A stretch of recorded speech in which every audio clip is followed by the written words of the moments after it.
이곳 LA 한인식당 주인들 사이에 우스갯소리가 하나 있는데 목사라고 말을 안 해도 한눈에 알아볼 수 있다고 합니다. 가만히 앉아서 다른 사람이 갖다주는 물이나 냅킨 음식을 받기만 하고 나갈 때는 계산할 신용조차도 하지 아니하면 틀림없이 목사라는 것입니다. 본문의 6절 7절의 말씀대로 바리새인과 서기관처럼 잔치의 상석에 앉고 사람들에게 문안받기를 즐기는 모습인 것입니다. 그 말 속에 뼈가 있는 조커이라서 같은 목사의 입장에서 섭섭하긴 해도 사실이 사실인지라 인정하지 않을 수 없는 것입니다. 바리새인들은 예수님께 말의 올무를 걸려다 실패했습니다. 올무라는 것은 대화로 그 갈등을 풀겠다는 뜻은 전혀 없고 예수님을 죽이겠다는 것은 기정사실화해놓고 자기들이 책을 잡히지 아니하려는 명분만 찾겠다는 뜻입니다. 그 모든 시도가 무산되었으니까 이제 남은 것은 무리수뿐입니다. 결국 인류 역사상 최고로 불평하고 사악한 재판으로 이어진 것입니다. 그럼에도 예수님은 그들의 위협에 전혀 두려워하지 아니하시고 당신께서 선포하신 진리를 추호도 타협하거나 변개하거나 왜곡하지 아니했습니다. 오히려 그들의 잘못을 더 예리하게 추궁하기 시작했습니다. 그래서 마태복음 23장 이후는 유대종교 지도자들과 예수님이 마치 브레이크가 파손된 두 기차가 한 철로 위를 마주보고 달리는 꼴이 된 것입니다. 이 십자가 사건은 하나님의 율법은 물론이고 인간 세상의 도덕이나 간섭이나 상식이나 양심 어느 것에 견주어도 말도 안 되는 것입니다. 그러나 반면에 그 십자가는 하나님께서 태초부터 품고 계셨던 인류 구원의 계획을 당신의 때와 장소와 방식대로 한치의 오차 없이 완전하게 달성한 것입니다. 따라서 우리가 예수를 믿고 십자가 은혜 안에 있다는 것은 신자 각자에게도 하나님께서 영원한 작정으로 택하셔서 당신의 구원으로 인도하셨다는 겁니다. 이제 당신의 백성이 된 것입니다. 그리고 지금 이 자리에 이르도록 하나님 그분께서 직접 보호하고 인도하고 계시는 중이며 장차 예수 그리스도와 똑같은 영광으로 덧입혀질 것이 이미 사실로 확정된 것입니다. 그래서 종교 지도자들은 하나님의 그 구원의 진리를 그 안에 담긴 온전한 뜻을 정확하게 가르쳐야 될 뿐만 아니라 현실의 삶에서 실천할 책임이 있는 것입니다. 하나님의 이루신 구원을 유효화, 현실화, 가시화시켜야 된다는 겁니다. 그러나 불행하게도 예수님 당대나 지금이나 그와 정반대의 모습에 서 있는 것을 종종 보게 되는 것입니다. 1절 2절에 예수님은 바리새인과 서기관들을 대상으로 말씀하셨습니다. 서기관은 전문적으로 율법을 필사하고 보존하고 연구하는 자들로 요즘으로 치면 신학자에 해당될 것입니다. 바리새인은 그 율법을 실제로 가르치고 사람들들을 준행하려고 계도하는 자로서 요즘은 목사에 해당됩니다. 그러나 서기관들은 다들 바리새인들 출신이기 때문에 결국 앞으로는 바리새인이라고 통칭하겠습니다. 모세의 자리라는 것은 당시에 해당 예배를 볼 때 모두가 서서 보았는데 그 예배를 주관하고 말씀을 강의하는 랍비는 그 돌로 만든 의자에 앉을 수가 있었습니다. 유대법상 그 모세의 자리에 앉는다는 것은 율법을 전수받은 모세의 전통과 지위를 계승한다, 대신한다는 의미가 있는 것입니다. 그래서 바리새인들은 스스로는 그 율법을 제대로 지키지 아니하면서 그 자리에 앉았기에, 말하자면 모세의 정통 후계자인 양 자처했기에, 예수님은 3절 4절에서 그들이 말하는 바는 지키되 그 행하는 바는 본받지 말라고 그런 것입니다. 4절에 무거운 짐을 사람의 어깨에 메인다고 하는 것이 강제 노동에 동원시킨다는 그런 뜻이 아닙니다. 모세의 율법과 장로의 유전을 합쳐서 그들은 총 613개로 정리했고, 무엇 하지 말라는 것이 그 중에 365개고 무엇을 하라는 계명이 248개였습니다.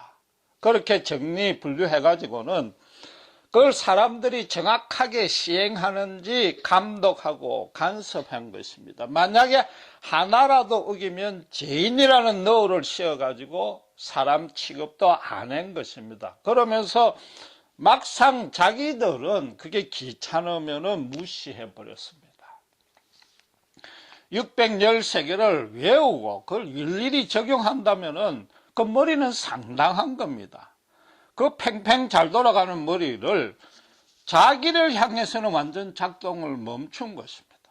마태복음 7장 4절에 예수님 말씀대로 자기 눈에 들보는 보지 아니하고 남의 눈에 티끌은 정확하게 끄집어낸 것입니다.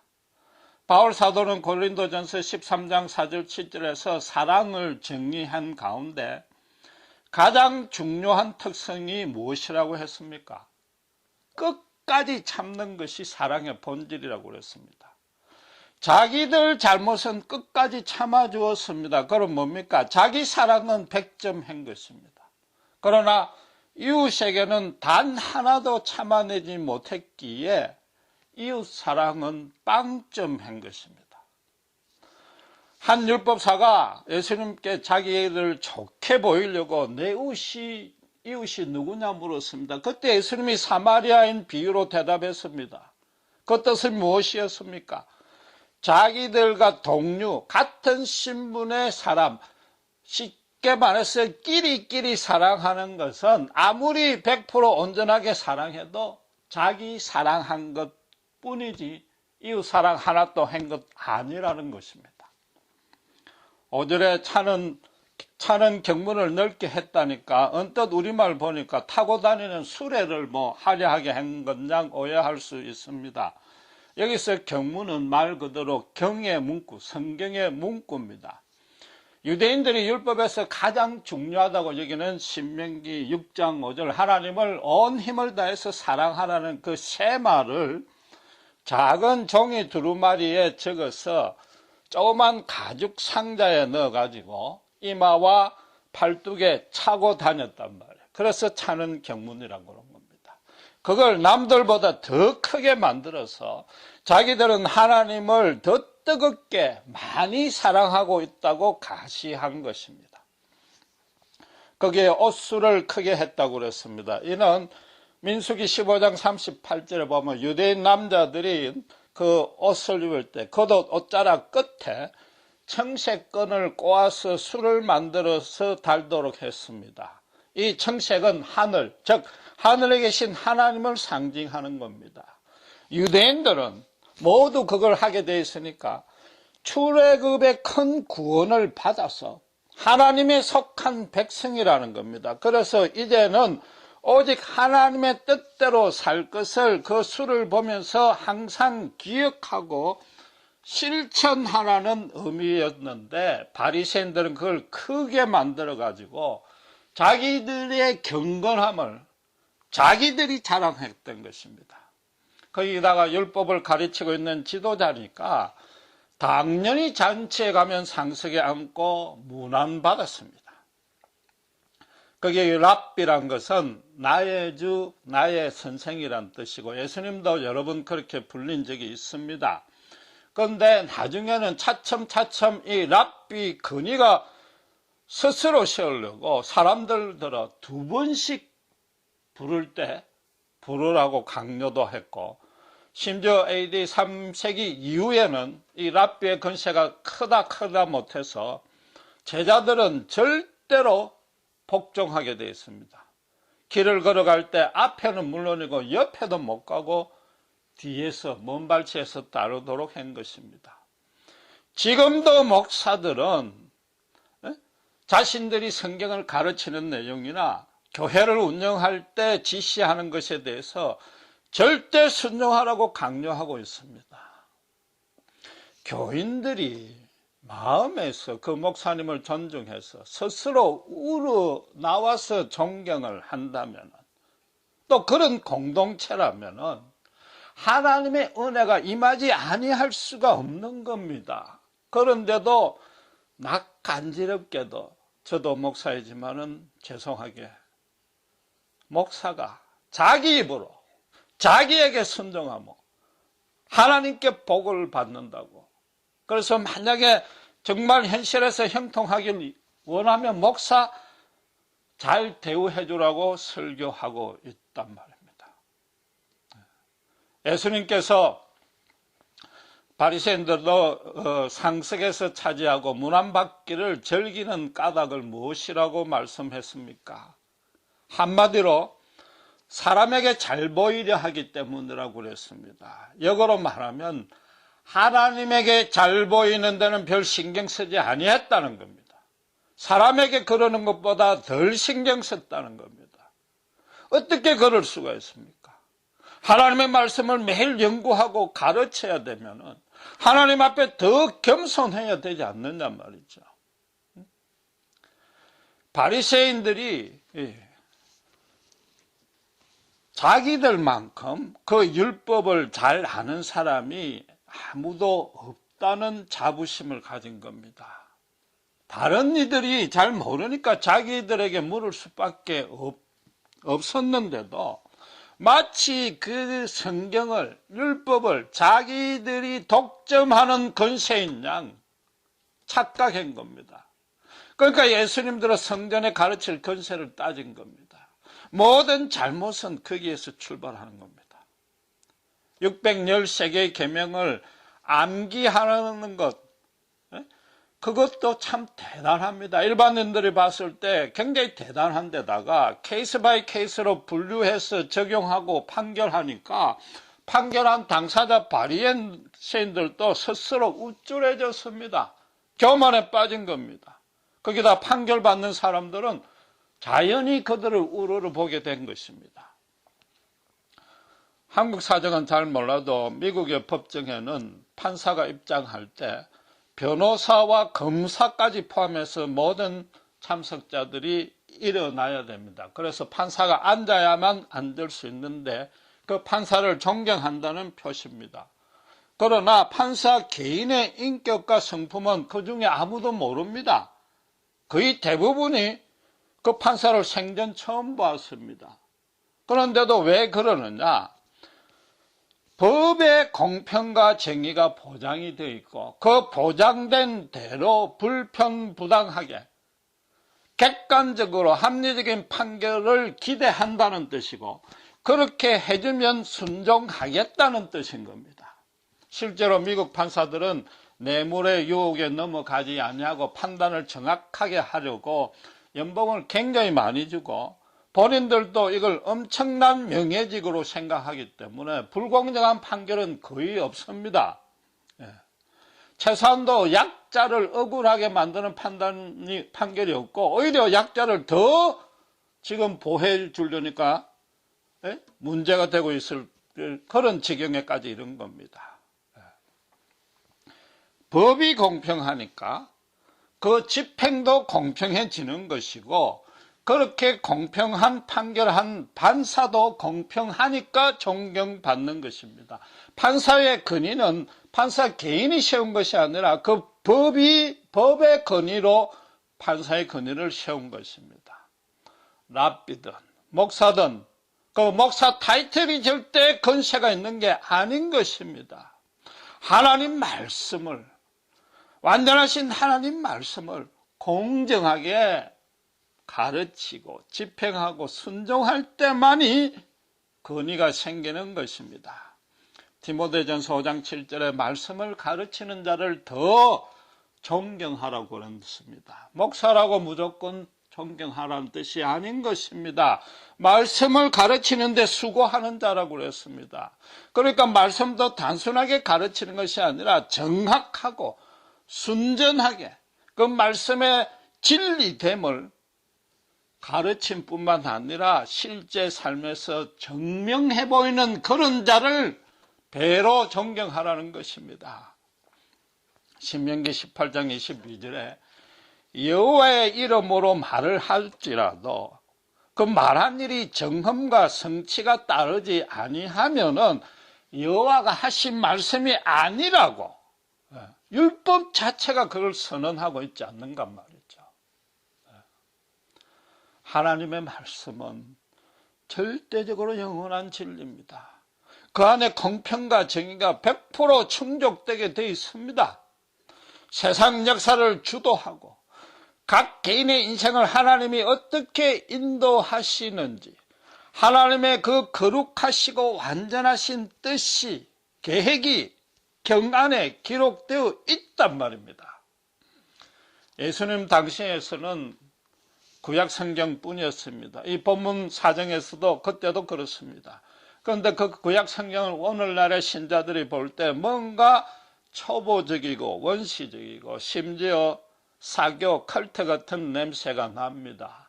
나아가서 노예제도 일부 다처제 인종차별을 수용하는 것처럼 보입니다. 그러나 하나님의 뜻은 절대 그렇지 아니한 것입니다. 한 사람도 빠짐없이 죄중에 있으면서 자신이 죄중에 있다는 사실도 모르는 그 인간의 영적인 수준에 맞춰준 것입니다. 알기 쉽게 말하면은 하나님의 그 거룩하신 온전하신 체면과 위신을 다 내려놓고 인간 수준으로 오신 말씀인 겁니다. 말하자면 인간이라면 최소한도 순종해야 될, 반드시 순종해야 될 그 규범이란 말이죠. 그래서 그 당시 상황으로는 그것만이라도 100% 준행하면은 인간 공동체가 순전하게 보존될 뿐 아니라 차츰차츰 그 율법, 하나님의 완전하신 말씀 자체의 능력이 발휘가 되어서 거룩한 공동체로 변화시켜 주시겠다는 뜻인 겁니다. 그래서 알다시피 잘 아는 말씀대로 신명기 28장에 율법을 순종하면 들어봐도 나가도 복을 받고 불순종하면 들어봐도 나가도 할을 입는다고 약속했습니다. 우리가 볼 때, 오늘날 우리가 볼 때 그 유치해 보이는 수준의 그 계명을 바탕으로 하신 말씀이란 말이에요. 완전하신 하나님께서 그 당신의 법에 조금이라도 하자가 있다면 그런 엄청난 약속을 하실 리는 없는 것입니다.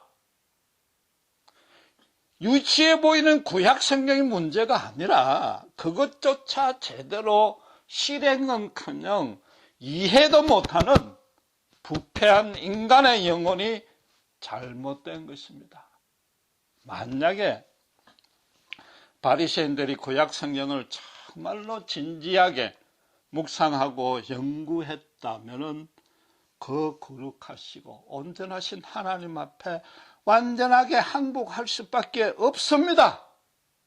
하나님은 죄를 너무나도 저주하시고 죄 중에 있는 그들, 유대인들, 일부 다처제, 노예제도, 인종차별을 스스로 예사롭게 시행하면서도 그게 죄인 줄도 모르는 그런 죄인들까지도 끝까지 참고 사랑하셨다는 하나님의 인자와 긍휼을 모를 리가 없는 것입니다. 반드시 깨닫게 되고 깨달았다면은 다른 이의 티끌에 대해서 티끌 같은 그 잘못함에 대해서 그렇게 냉혹하게 할 수가 없는 것이며 그 짐을 무겁게 어깨에 지울 수가 없는 것입니다. 구약 성경에 가장 많이 나오는 핵심 단어는 헤세드입니다. 하나님 당신께서 일방적으로 언약하시고 구원하신 하나님의 당신의 백성들이 아무리 잘못해도 끝까지 그 언약 때문에 베푸시고 참으시는 인애, 그게 헤세드입니다. 종교 지도자들이 할 일은 그 헤세드가 정말로 헤세드답게 가르치는 것으로 끝나는 게 아니라 보여주어야 되는 겁니다. 구약 성경에 따르면 최소한도 제사장의 성결을 가장 엄격하게 요구하고 있고, 만약에 제사장이 잘못하면 벌도 가장 엄하다는 걸 그들이 모를 리가 없는 것입니다. 예수님은 사람에게 잘 보이려고 그런 잘못을 범한다고 지적했지만 그들이 하나님을 두려워 안 했을 리도 없고 사랑 안 했을 리도 없습니다. 어쩌면 그 사랑을 너무 해서 열심으로 해서 더 문제였습니다. 거기다가 율법을 가르치고 시행하고 감독하는 하나님의 일에 분명히 충성했습니다. 문제는 그들이 그런 하나님의 일에 열심을 다하고 있으면 자기들이 자동적으로 경건해졌고 신령해졌는 줄 착각한 것입니다. 그들이 남에게 그렇게 엄격하게 적용했던 것을 똑같이 자기들에게도 적용했다면 그렇게 될 리가 없는 것입니다. 지금 본문의 예수님 말씀의 뜻은 아무리 하나님 말씀을 가르치더라도 스스로 실천하지 아니하는 한 그 모든 가르침이 아무리 잘 가르쳐도 그 전부가 종교적인 일이지 하나님의 일이 아니라는 것입니다. 따라서 예수님의 이 말씀에 근거하면은 하나님의 일과 종교적인 일을 구분을 어떻게 할 수 있습니까? 아주 간단합니다. 남들대로 하라고 말하고 그걸로 그치면 종교가 되는 겁니다. 자기가 먼저 행해서 남들이 저분이 그대로 행하고 있다고 인정해주면 그게 하나님의 일인 것입니다. 지금 본문의 바리새인들은 분명히 잘하는 일을 했습니다. 해야 될 일을 했습니다. 그러나 그것만 하고 자기에게 적용하지 않았기 때문에 그 모든 것은 종교에 불과했지 하나님의 일이 아니었던 것입니다. 하나님의 일을 더 쉽게 알 수 있는 것은 예수님이 이들의 잘못을 지적했기 때문에 지금 본문을 거꾸로만 해석하면 그건 하나님의 일이 되는 겁니다. 모세의 자리에 앉기를 남에게 양보하고 말보다 행함이 앞서고 행함으로 가르치면 구태여 말로 안 가르쳐도 되고 경문과 수를 크게 하는 것이 중요한 것이 아니라 실제로 하나님을 진정으로 사랑한다면 이웃 사랑에 초점을 맞추고 잔치에 말석에 앉아야 되고 사람의 문안을 받지 아니하고 사람에게 문안을 먼저 해야 되고 교회의 직분을 맡은 걸 자기가 강조할 필요가 없이 하지 아니한다면 특별히 누가 그래야? 목사가 그렇다면은 그게 하나님의 일이 되는 것입니다. 본문이 내용이 목사가 지켜야 할 윤리, 행동 강령으로 이해하고 치우면 참으로 성경을 모르는 것입니다. 우리가 간과하지 해서는 안 될 일은 현재 목사들이 잘못 가르치는 것 하나 없습니다. 바리새인들도 613개의 계명을, 그 많은 계명을 정확하게 적용했기 때문에 사람들로부터 문안 받았습니다. 지금도 가르치는 내용은 정통 십자가 복음입니다. 이단이 아닙니다. 거짓 교사가 아니란 말이에요. 그러나 그 모든 것을 종교적인 일이 된 것입니다. 그럼에도 하나님의 일에 자기만큼 열심을 내는 자가 없다고 착각하고 있는 겁니다. 종교가 하나님을 대신한 겁니다. 목사가 하나님께 진정으로 순종하는 종이 되어 있지 않냐고 제가 목사이지만 너무나 부끄럽게도 종교를 가지고 먹고 사는 직업인이 된 것입니다. 본인은 절대 그렇지 않다고 생각할지 몰라도 하나님 보시기에 지금 성경 말씀에서 그렇다고 선언하는 것입니다. 가르치면서도 실행하지 아니한다는 것은 정확하게 그 이유를 말씀드리면은 하나님에 대한 진정한 두려움과 떨림이 없는 것입니다. 하나님 앞에 진심으로 겸비하게 항복했고 그분을 경외하지 않는다는 겁니다. 자기가 가르치는 신자에게 되는 하나님이 되어 있을지 몰라도 자기에게는 절대자 하나님이 안 되어 있는 겁니다. 처음부터 그래 했을 리는 전혀 없습니다. 그들도 처음부터 목사로 태어난 자는 아무도 없기 때문입니다. 그러나 성경을 독점하다 보니까 그 가르치는 일에 분명히 열심을 내고 있지만 어느새 자기가 자기의 하나님이 되어 있는 것입니다. 말씀대로 살지 아니하는 이유도 너무나 간단합니다. 말씀의 근위 앞에 항복하지 아니한 것입니다. 열심히 설교는 하고 있지만 그 설교 안에 반드시 드러나야 할 하나님 되시는 예수님의 모습은 없어지고 그걸 인간 목사가 말씀대로 실천하지 않은 목사가 그 빛을 가로막고 있단 말이에요. 그러니까 말씀 자체의 능력마저도 말씀이 갖고 있는 그 신령하고 엄청난 근위마저도 전혀 발휘하지 아니하고 있고 되지 못하고 있고 말하자면 성령이 역사하는 걸 해방하고 있는 용서받지 못할 죄를 범하고 있는 것입니다. 그런데도 거꾸로 목사가 뭐라고요? 목사에게 순종하지 아니하면 성령을 해방한다고 설교하고 있으니까 예수님이 지금 이 자리에 오면은 누구부터 심판하시겠습니까? 구약의 율법대로 제사장부터 불이 엄하지 않습니까? 예수님은 자기를 낮추는 자 높아진다고 가르쳤습니다. 그 가르침대로 제자들의 그 더러운 발을 그 제자들 앞에 무릎 꿇고 몸소 씻어주셨습니다. 원수를 사랑하고 핍박하는 자를 위해서 기도하라고 가르친 대로 십자가에서 죽어가면서 오늘 본문의 그런 바리새인과 서기관들의 죄를 용서해달라고 끝까지 숨이 닿을 때까지 기도하셨습니다. 하나님의 말씀을 실행했으니까 말씀 안에 근위가 그대로 살아나고 진리가 온전한 진리가 된 것입니다. 예수님 몸을 스스로 산 제사로 바쳐진 것입니다.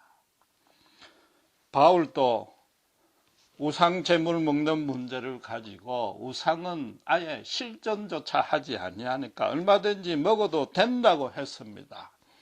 그러나 그런 진리를 모르는 믿음이 연약한 자가 혹시 그걸 먹는 모습을 보면은 시험 들까봐 평생 먹지 않겠다고 했습니다.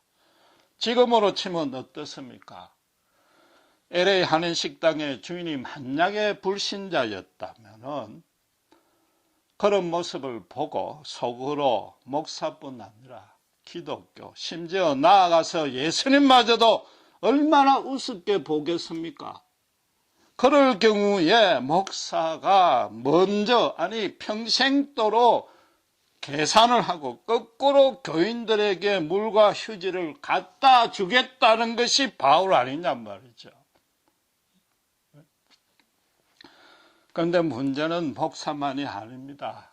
신자들도 신방이나 개업 예배할 때 꼭 목사가 와서 그것도 담임 목사가 와서 기도해 주길 바랍니다.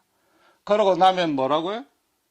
돈 봉투를 가지고 접대합니다. 그래야 복받고 번창하는 줄 압니다. 신자들도 그런 욕을 하지 아니해야 됩니다. 아예 그런 생각조차도 아니해야 됩니다. 그 잘못은 저 같은 목사들이 잘못 가르친 게 첫째 원이지만은 지금 와서는 그 탓만 하고 있을 수는 없는 겁니다. 구약시대나 이전에는 성경을 못 봤지만 지금은 성경을 목사가 독점하고 있는 게 아니고 얼마든지 직접 연구할 수 있고 컴퓨터 소프트웨어도 많이 있습니다. 성경 읽는 것이 귀찮으니까, 성경대로 사는 것이 귀찮으니까 가뜩이나 성경을 독점하고 싶은 목사들에게 엉터리 건의를 신자들이 더 세워주고 있단 말이죠. 오해는 마셔야 될 것이 목사도 사람입니다. 자기를 사랑할 수밖에 없고 사람들에게 인정받고 싶습니다. 그게 절대로 나쁜 것이 아닙니다. 단 하나님의 뜻은 사랑받고 인정받되 서로 사랑하라는 거죠. 서로 돕는 배필이 되라는 겁니다. 교회 공동체 안에 진정한 위로와 격려와 칭찬이 있어야 됩니다. 그러나 목사에게 대접하면은 반드시 그건 좋은 일이고 또 하나님이 은혜를 베풀어 주십니다. 제가 지금 구체적으로 이야기할 수는 없지만은 목사가 되고 난 이후에 특별하게 영적인 권위를 세워 주십니다. 그러나 목사에게 대접하는 그런 정성보다 더 크게 최소한 각계 어려운 이웃, 그 중에서도 불신자들을 섬기라는 겁니다. 목사들이 그렇게 가르치고 그런 교인들만 있다면은 심지어 목사를 안 섬겨도 됩니다. 그럼 하나님이 그 목사를 반드시 책임져 주는 것입니다. 신자들도 이미 만인 제사장이 되어 있습니다. 서로 기도를 해줄 수 있습니다. 서로 성경 말씀을 연구하고 묵상할 수 있고 그 말씀을 가지고 서로를 위로하고 세워줄 수 있으며 그렇게 해야 되는 겁니다. 대신에 섬기는 것은 불쌍한 이웃, 그 중에서도 불신자를 섬길 때 엄밀하게 보시는 하나님께서 반드시 엄밀하게 보상해 주시는 겁니다.